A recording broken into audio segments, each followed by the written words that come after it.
So I'm George Produces with SDTV. I'm here with Tony Elischer. Tony, thank you very much for joining us today. You're welcome, George. Nice to meet you. So the theme of Congress is accelerating change. So what are some changes do you think will happen in fundraising over the next 5 years? Big question. Where do you really start? I guess the main thing you would always have to start with nowadays is that it's about insight into your audience. It's about the donor. It's about the charities that know their donors best are the ones that are going to succeed in the future.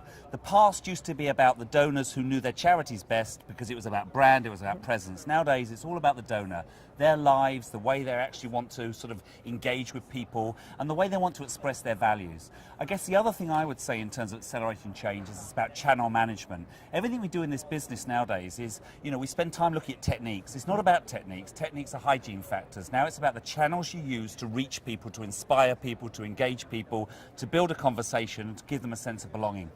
Oh, that's great.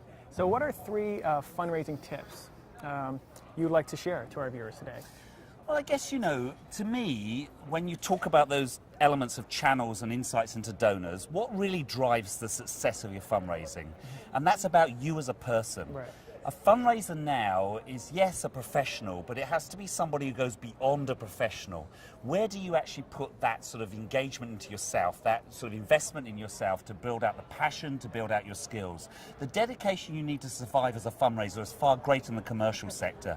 We fight the impossible. You don't have the budgets, you don't have the time. You've actually got to work with what you have as individuals. And therefore, I would say, whatever those tips are, it's about investing in yourself. That's what Congress is about. That's what the profession is about. You have to be your best and you have to exceed and get beyond the competition. If you wanted two other things very quickly to go with that, I would say always be 5 minutes ahead, because that's what it is. You need to be ahead of the competition. And I would also say break the rules. The more you stay inside these little boxes, the more you stick within the rules, then the more you will be like everybody else. Okay. And what are some examples you have where the private sector could actually learn from the public sector in regards to creativity or marketing? I like the idea of the private sector learning from us.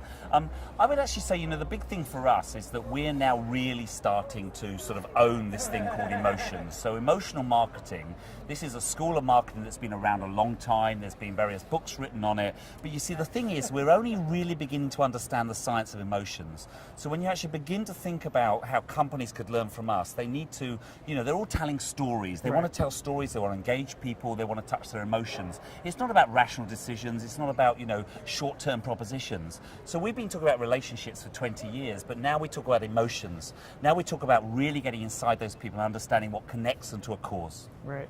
So this is day one at Congress. So what has been your highlight so far, and what are you looking forward to over the next few days? Well, I just love the whole atmosphere of being in a room with fundraisers. Right. And I have to say, that's the big thing. I spend my life going around conferences all over the world, and it's about the people. You're just part of this energy. You get this energy force around you. So for these 3 days together, yes, there's all the great sessions, there's all the great learning, but it's about this community. It's this spirit of this community, this tribalism of fundraising. Because when you're with true fundraisers, it's great. There's an energy force, and the energy goes up. And I would say to anybody, you've got to carry that energy for the rest of the year. That's fantastic. Well, thank you very much, Tony. Greatly You're welcome, appreciate your George. time. Good to meet you. And we are very thankful that you're here today, so thank you very much. All right, no problem. Okay. You're welcome.